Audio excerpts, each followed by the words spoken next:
Hai, Assalamualaikum warahmatullahi wabarakatuh. Video kali ini saya nak tunjukkan cara kita nak tukar kata laluan akaun Nine AI.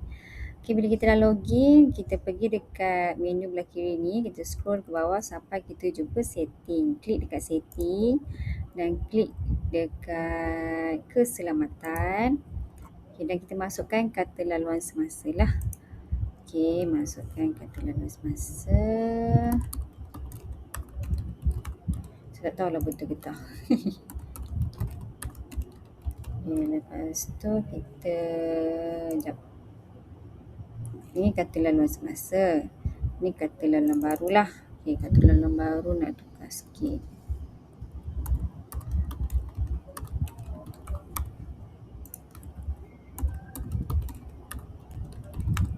Okay, yang ni pastikan kita buka ikon mata ni untuk kita semak lah.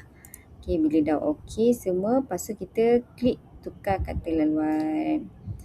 Okay, saya klik ni, pastikan korang punya betul kan. Saya tak tahulah saya punya betul ke tak ni password ni.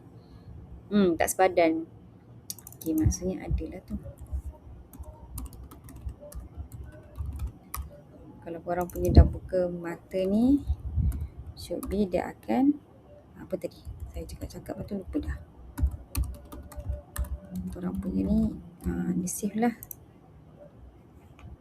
Betul. Okay.